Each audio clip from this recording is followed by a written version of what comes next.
खबरां दा लेखा जोखा जून 17 2025। Federal government says it will move open banking forward at earliest opportunity. The federal government says it will introduce legislation to implement open banking at its earliest opportunity, as some advocates warn the project's momentum may have stalled. Open banking, or consumer-driven banking as Ottawa calls it, is about allowing Canadians and businesses to securely share their financial data with third parties other than their banks. Open banking could let Canadians with multiple accounts across different banks see their entire financial picture on one convenient dashboard. It also could help renters build their credit scores just by paying their rent on time every month. Other nations have implemented open banking systems, and the federal Liberals passed initial legislation last year to break ground on open banking in Canada. But getting to that point and keeping up the pressure to get the second half of that legislation tabled has been a slog, and FinTax Canada Executive Director Alex Vron says, "I don't think the government at first understood really what consumer-driven banking was," he said. After years of study, Ottawa got the ball rolling in open banking through the legislation to implement the 2024 federal budget roughly a year ago. Open banking ਦੇ ਸੰਬੰਧ ਦੇ ਵਿੱਚ ਜੀ federal ਜਿਹੜੀ ਸਰਕਾਰ ਹੈ ਲੱਗਦਾ ਇਸ ਵੱਲ ਨੂੰ ਜਿਹੜੀ ਸਹੀ ਪਾਉਣ ਦੇ ਰਾਹ ਦੇ ਉੱਤੇ ਚੱਲ ਰਹੀ ਹੈ। ਔਰ ਨਾਲ ਦੀ ਨਾਲ ਸਵਾਲ ਇਹ ਵੀ ਉੱਠ ਰਿਹਾ ਹੈ ਕਿ ਕੀ ਇਹ ਚਾਲ ਜਾਰੀ ਰਹੇਗੀ ਜਾਂ ਨਹੀਂ। ਯਾਦ ਰਹੇ ਪਿਛਲੇ ਸਾਲ ਤਕਰੀਬਨ ਇਲੈਕਸ਼ਨ ਤੋਂ ਪਹਿਲਾਂ ਇਸ ਦੀ ਪਹਿਲੀ ਲੈਜਿਸਲੇਸ਼ਨ ਦੇ ਵਿੱਚ ਜਿਹੜੀ ਸੀ ਉਸ ਦੇ ਉੱਤੇ ਸਹੀ ਪਾ ਦਿੱਤੀ ਗਈ ਸੀ, ਪਰ ਉਸ ਤੋਂ ਉਪਰੰਤ ਫਿਰ ਸਰਕਾਰ ਟੁੱਟ ਗਈ, ਇਲੈਕਸ਼ਨ ਆ ਗਈਆਂ ਤੇ ਹੁਣ ਫਿਰ ਮਾਈਨੋਰਟੀ ਸਰਕਾਰ ਆ ਲਿਬਰਲ ਪਾਰਟੀ ਦੀ। ਔਰ ਹੁਣ ਇਹ ਮੰਨਣਾ ਹੈ ਕਿ ਓਪਨ ਬੈਂਕਿੰਗ ਜੋ ਹੈ ਖਾਸ ਤੌਰ ਦੇ ਤੇ ਕੈਨੇਡਾ ਦੇ ਵਿੱਚ ਉਸ ਨੂੰ ਕੰਜ਼ਿਊਮਰ ਬੈਂਕਿੰਗ ਵੀ ਕਿਹਾ ਜਾ ਰਿਹਾ ਹੈ, ਉਸ ਦੇ ਉੱਪਰ ਕੀ ਕਾਰਗੁਜ਼ਾਰੀ ਸ਼ੁਰੂ ਹੋਏਗੀ ਜਾਂ ਨਹੀਂ। ਇਸ ਦਾ ਮਤਲਬ ਹੈ ਕਿ ਕੋਈ ਜਿਹੜੀ ਬੈਂਕਸ ਨੇ ਉਹ ਆਪਸ ਵਿੱਚ ਹੀ ਜਿਹੜੀ ਜਾਣਕਾਰੀ ਹੈ ਉਹ ਸਾਂਝੀਆਂ ਕਰ ਸਕਦੇ ਹਨ। ਜਿਸ ਤਰ੍ਹਾਂ ਇੱਕ ਵਿਅਕਤੀ ਜਿਹੜਾ ਹੈ ਕਹਿੰਦੇ ਉਸ ਨੇ ਅਗਰ ਆਪਣਾ ਰੈਂਟ ਤੇ ਰਹਿ ਰਿਹਾ ਹੈ, ਉਸਨੇ ਰੈਂਟ ਦੇਣਾ ਹੈ, ਹਰ ਮਹੀਨੇ ਪੇਮੈਂਟ ਹੈ ਜਿਹੜੀ ਵਕਤ ਸਿਰ ਕਰਨੀ ਹੈ।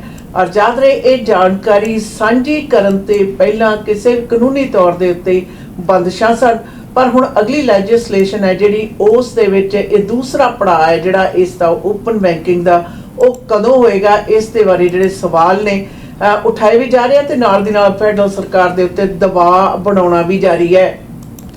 Lack of appropriate safeguards led to 23andMe data breach joint investigation finds.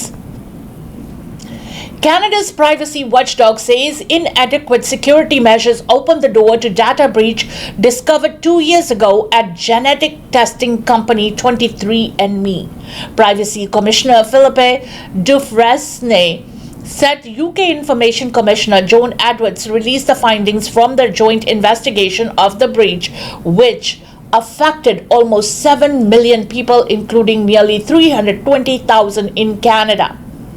Dufresne told a news conference Tuesday the breach serves as a cautionary tale for all organizations about the importance of data protection in an era of growing cyber threats. He says strong protection must be a priority for organizations, especially those holding sensitive personal information.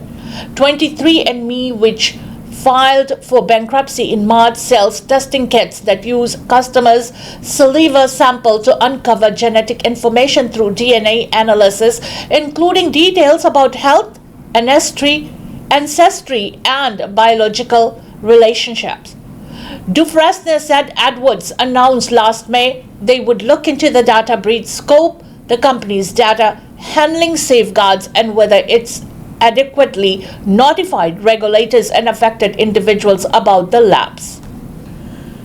ਨਿੱਜੀ data ਦੇ ਜਿਹੜਾ 23andMe ਦਾ company ਵੱਲੋਂ ਜਿਹੜਾ data ਜਿਹੜਾ ਸੀ ਉਸ ਨੂੰ compromise ਹੋ ਗਿਆ ਸੀ, ਉਸ ਦੇ ਉੱਤੇ ਕਾਫੀ ਸਮੇਂ ਤੋਂ ਜਿਹੜੀ ਉਹ ਡਿਟੇਲਡ ਇਨਫੋਰਮੇਸ਼ਨ ਹੈ ਜਿਹੜੀ ਤਫਤੀਸ਼ ਚੱਲ ਰਹੀ ਸੀ। ਔਰ ਉਸ ਦੇ ਆਧਾਰ ਦੇ ਉੱਤੇ ਜਾਣਕਾਰੀ ਨਸ਼ਰ ਕੀਤੀ ਗਈ ਹੈ ਕਿ ਹਾਂ ਇਸ ਦੇ ਵਿੱਚ ਮਿਲੀਅਨਸ ਆਫ ਲੋਕਾਂ ਦੀ ਆਪਣੀ ਜਿਹੜੀ ਵਿਰਾਸਤ ਤੇ ਆਪਣੀ ਪਛਾਣ ਤੇ ਜਿਹੜਾ ਨਿੱਜੀ ਡਾਟਾ ਹੈ ਉਸ ਦੇ ਵਿੱਚ ਪੂਰੀ ਤਰ੍ਹਾਂ ਸਮਿਲਿਤ ਸੀ, ਜਿਹਦੇ ਵਿੱਚ 3,20,000 ਦੇ ਕਰੀਬ ਕੈਨੇਡੀਅਨਸ ਵੀ ਸਨ। ਔਰ ਇਸ ਗੱਲ ਦੀ ਪੁਸ਼ਟੀ ਹੋ ਗਈ ਹੈ ਕਿ ਇਹ ਡਾਟਾ ਬ੍ਰੀਚ ਹੋਇਆ ਸੀ। ਜਾਂ 23andMe ਜਿਹੜੀ ਕੰਪਨੀ ਆ ਉਹ ਤਾਂ ਭਾਵੇਂ ਹੁਣ ਦਿਵਾਲੀਆ ਹੋ ਗਈ ਹੈ, ਪਰ ਇਹ ਜਿਹੜਾ ਡਾਟਾ ਹੈ ਇਸ ਦੇ ਬ੍ਰੀਚ ਹੋਣ ਦੀ ਜਿਹੜੀ ਪੁਸ਼ਟੀ ਹੈ ਇਸ ਰਿਪੋਰਟ ਦੇ ਮੁਤਾਬਕ ਨਸ਼ਰ ਕਰ ਦਿੱਤੀ ਗਈ ਹੈ। Around 80,000 Canadians in the Middle East amid Israel-Iran conflict. Global Affairs. Global Affairs Canada says approximately 3,500 Canadians are in Iran and another 6,700 are in Israel amid an escalating conflict between the two countries. The department says that count is based on the voluntary registration of around 80,000 Canadians in the Middle East and doesn't fully reflect how many of them may need help getting out of the region. Global Affairs Canada says it hasn't received any reports of Canadian injuries or deaths in the conflict. The department is warning against all travel to Iran, Israel, and West Bank and the Gaza Strip and advising Canadians in the Middle East to monitor the news and follow the instructions of local authorities. Maddie Essenberg is an Ottawa resident currently stuck in Tel Aviv after her flight home from what was supposed to be a one-week trip in Israel was grounded. Eisenberg says she was told it could take days or maybe weeks for her to return home, and that has been a shock to the system. Global affairs of Canada ਨੇ ਇਸ ਗੱਲ ਦੀ ਜਾਣਕਾਰੀ ਜਨਤਕ ਕੀਤੀ ਹੈ ਕਿ ਤਕਰੀਬਨ middle East ਦੇ ਵਿੱਚ 80,000 ਜਿਹੜੇ ਕੈਨੇਡੀਅਨ ਨੇ ਉਹ ਇਸ ਵਕਤ ਉੱਥੇ ਹਨ, ਜਿਸ ਦੇ ਵਿੱਚੋਂ ਯਾਦ ਰਹੇ ਇਸ ਵਕਤ ਈਰਾਨ ਤੇ ਇਜ਼ਰਾਈਲ ਦਾ ਜਿਹੜਾ ਮਸਲਾ ਹੈ ਉਹ ਵੱਡੀ ਪੱਧਰ ਦੇ ਉੱਤੇ ਚੱਲ ਰਿਹਾ ਹੈ। ਔਰ ਉਹਨਾਂ ਨੇ ਇਸ ਦਾ ਵੀ ਖੁਲਾਸਾ ਕੀਤਾ ਕਿ ਇਜ਼ਰਾਈਲ, ਈਰਾਨ, ਵੈਸਟ ਬੈਂਕ ਤੇ ਨਾਲ ਗਾਜ਼ਾ ਦੇ ਏਰੀਆ ਦੇ ਗਾਜ਼ਾ ਸਟ੍ਰਿਪ ਦੇ ਏਰੀਆ ਦੇ ਵਿੱਚ ਜਨਤਕ ਤੌਰ ਦੇ ਉੱਤੇ ਜਾਣ ਵਾਲਿਆਂ ਲਈ ਜਿਹੜੇ ਸੰਦੇਸ਼ ਨੇ, ਸੁਨੇਹੇ ਨੇ, ਚੇਤਾਵਨੀਆਂ ਨੇ ਜਿਹੜੀਆਂ ਉਹ ਵੀ ਸਰਕਾਰ ਵੱਲੋਂ ਦਿੱਤੀਆਂ ਗਈਆਂ ਨੇ। ਔਰ ਅਜੇ ਤੱਕ ਇਸ ਪ੍ਰਕਾਰ ਦੀ ਕੋਈ ਜਾਣਕਾਰੀ ਨਹੀਂ ਹੈ ਕਿ ਕਿਸੇ ਵੀ ਇਹਨਾਂ ਹਾਲਾਤਾਂ ਦੇ ਵਿੱਚ ਕਿ ਕੋਈ ਵੀ ਕੈਨੇਡੀਅਨ ਜ਼ਖਮੀ ਹੋਇਆ ਹੋਵੇ ਜਾਂ ਉਹ ਗੁਜ਼ਰਿਆ ਹੋਵੇ। ਪਰ ਸਰਕਾਰ ਵੱਲੋਂ ਇਹਤਿਆਤ ਜਿਹੜੀ ਵਰਤਣ ਦੀ ਗੱਲ ਹੈ ਜਿਹੜੀ ਉਹ ਜ਼ਰੂਰੀ ਕਹਿ ਦਿੱਤੀ ਗਈ ਸੀ। ਔਰ ਅਜੇ ਤੱਕ ਤਲ ਅਬੀਬ ਦੇ ਵਿੱਚ ਫਸੀ ਹੋਈ ਇੱਕ ਕੈਨੇਡੀਅਨ ਦੀ ਜਿਹੜੀ ਜਾਣਕਾਰੀ ਹੈ ਉਹ ਸਾਹਮਣੇ ਆਈ ਹੈ, ਜਿਸ ਦੇ ਕਿ 에ਅਰਲਾਈਨ ਦੇ ਕੁਝ ਮਸਲੇ ਦੇ ਕਾਰਨ ਉਹ ਉੱਥੇ ਰਹਿ ਗਈ ਹੈ ਤੇ ਉਸ ਨੂੰ ਵਾਪਸ ਪਰਤਣ ਦੇ ਵਿੱਚ ਹਫ਼ਤਾ ਵੀ ਲੱਗ ਸਕਦਾ, ਕਹਿੰਦੇ ਇਸ ਤੋਂ ਕਈ ਹਫ਼ਤੇ ਵੀ ਲੱਗ ਸਕਦੇ ਹਨ। ਪਰ ਗਲੋਬਲ ਕੈਨੇਡਾ ਨੇ ਇਸ ਜਾਣਕਾਰੀ ਨੂੰ ਜਨਤਕ ਕਰ ਦਿੱਤਾ ਹੈ। Canada pledges $4.3 billion in support for Ukraine as Carney Zelensky meet at G7. Prime Minister Mark Carney outlined $4.3 billion in new support for Ukraine's defense as he met with Ukrainian President Zelensky on the sidelines of the G7 summit in Alberta on Tuesday. The Prime Minister's office said that sum includes $2 billion for weapons like drones, ammunition, and armored vehicles, funding that Canada will count towards its NATO defense spending target. Canada is also lending Ukraine $2.3 billion to help the embattled country rebuild its infrastructure. The Prime Minister's office said the loan will be repaid by interest charged on Russian assets frozen in Europe. Canada also announced a new sanctions package targeting Russia's shadow fleet and energy revenues.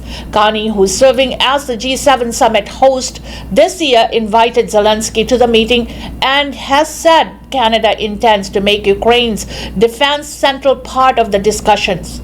The G7 leaders were scheduled to hold a working breakfast session Tuesday on ending Russia's war on Ukraine. As he met with Zelensky Tuesday morning, Carney condemned in the strongest terms the latest round of Russian attacks. This underscores the importance of standing in total solidarity with Ukraine, with the Ukrainian people, and we had a discussion last night amongst G7 leaders. We underscored the importance of using maximum pressure against Russia, who has refused to come to the table, Carney said.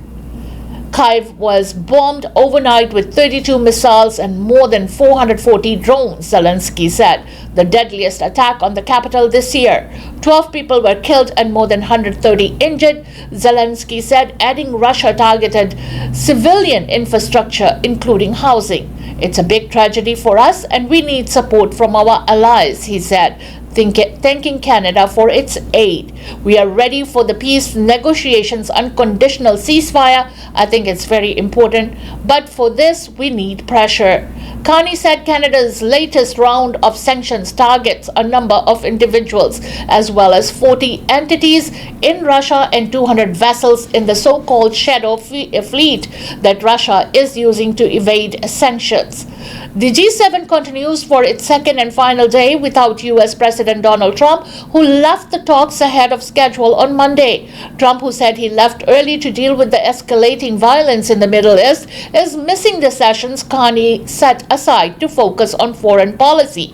Speaking to reporters on Air Force One Monday evening as he returned to Washington, Trump was asked whether he talked to anyone at the summit about his previous comments about making Canada a US state. I think it's a much better deal for Canada, but it's up to them, Trump responded. He said if Canada doesn't join the US, it will have to pay a lot of tariffs and things. And said Ottawa would have to pay $71 billion to be part of the Iron Dome. An apparent reference to the Golden Dome, a missile defense system Trump has proposed for the US. Trump said Ottawa and Washington may make a separate deal on the Golden Dome. Despite Trump's departure, the G7 agenda is busy. Carney began his day with a meeting with NATO Secretary General Mark Rutte, their first in-person discussion since the federal government announced its plan to meet the NATO spending target this fiscal year. The Liberals have outlined plans to rapidly scale up defense spending to the equivalent of 2% of GDP, a target that Canada has agreed to for over a decade but has never actually met. Carney thanked Rutte for his leadership of the alliance, which is set to meet next week in the Netherlands. He said Canada is stepping up to meet our commitments, and I look forward to defying those new responsibilities and capabilities. Rutte said that with Canada and Portugal promising to boost defense spending, the whole of NATO, will now be in 2025 at 2% before the summit starts next week in The Hague.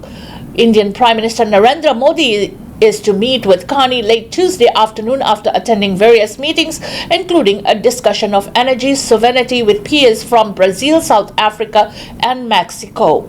Modi's visit has prompted angry protest from Sikh separatist groups in 2023 and 2024.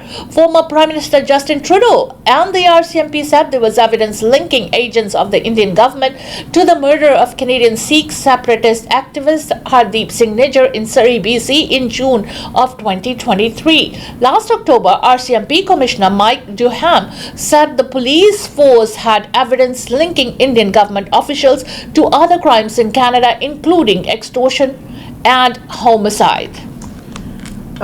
ਅੱਜ Canada ਨੇ Ukraine ਨੂੰ $4.3 billion ਦੀ ਮਾਲੀ ਮਦਦ ਦੇਣ ਦੀ ਜਿਹੜੀ ਸਹੀ ਹੈ ਉਹ ਪਾ ਦਿੱਤੀ ਹੈ। G7 ਦੇ ਮੌਕੇ ਦੇ ਉੱਤੇ ਪ੍ਰਧਾਨ ਮੰਤਰੀ ਮਾਰਕ ਕਾਰਨੀ ਤੇ ਯੂਕਰੇਨ ਦੇ ਮੁਖੀ ਦੀ ਆਪਸ ਵਿੱਚ ਹੀ ਮੁਲਾਕਾਤ ਹੋਈ, ਜਿਸ ਦੇ ਵਿੱਚ $2 ਬਿਲੀਅਨ ਦੀ ਧਨ ਰਾਸ਼ੀ ਜਿਹੜੀ ਹੈ ਉਹ ਸੁਰੱਖਿਆ ਦੇ ਖੇਤਰ ਦੇ ਵਿੱਚ, ਜਿਸ ਦੇ ਵਿੱਚ ਕਿ ਹਰ ਪ੍ਰਕਾਰ ਦੀ ਜੰਗ ਦੇ ਵਿੱਚ ਆਉਣ ਵਾਲਾ ਸਮਾਨ ਸ਼ਾਮਲ ਹੈ, ਉਸ ਦੇ ਲਈ ਦਿੱਤਾ ਗਿਆ।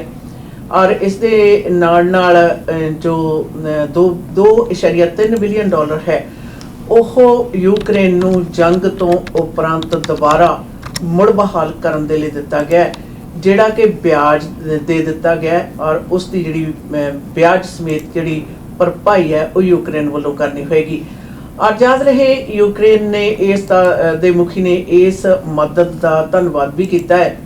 ਔਰ ਇਸ ਮੌਕੇ ਦੇ ਉੱਪਰ ਮਾਰਕ ਕਾਰਨੀ ਵੱਲੋਂ ਜਿਹੜੀ ਹੈ ਯੂਕਰੇਨ ਨੂੰ ਜਿਹੜੀ ਮਦਦ ਹੈ ਉਹ ਦੇਣ ਦੀ, ਸਹਾਇਤਾ ਦੇਣ ਦੀ ਜਿਹੜੀ ਪ੍ਰਕਿਰਿਆ ਉਸ ਨੂੰ ਬਰਕਰਾਰ ਰੱਖਣ ਦੀ ਵੀ ਗੱਲ ਕਹੀ ਹੈ। ਔਰ ਇਸੇ ਨਾਲ ਯੂਕਰੇਨ ਦੇ ਉੱਪਰ ਜਿਹੜੇ ਲੜਾਈ ਹੈ ਜਿਹੜੀ ਚੱਲ ਰਹੀ ਹੈ ਉਸ ਦੇ ਹੱਲ ਨੇ ਜਿਹੜੇ ਲੱਭੇ ਜਾ ਸਕਣ, ਇਸ ਦੇ ਲਈ ਵੀ ਯੂਕਰੇਨ ਦੇ ਮੁਖੀ ਨੇ ਕਿਹਾ ਕਿ ਉਹ ਹੁਣ ਸੰਧੀ ਸਹਿਮਤੀ ਹੈ ਜਿਹੜੀ ਉਹ ਕਰਨ ਲਈ ਤਿਆਰ ਨੇ। ਔਰ ਜਦ ਰਹੇ ਇਹ G7 ਦੇ ਇਸ ਇਕੱਠ ਦੇ ਵਿੱਚ ਰਾਸ਼ਟਰਪਤੀ ਡੋਨਲਡ ਟਰੰਪ ਹੈ ਜਿਹੜੇ ਉਹਨਾਂ ਨੂੰ ਪਹਿਲਾਂ ਜਾਣਾ ਪਿਆ ਔਰ ਉਹਨਾਂ ਨੇ ਇਸ ਕਰਕੇ ਉਹ ਕੱਲ ਉੱਥੋਂ ਰੁਖਸਤ ਹੋ ਗਏ।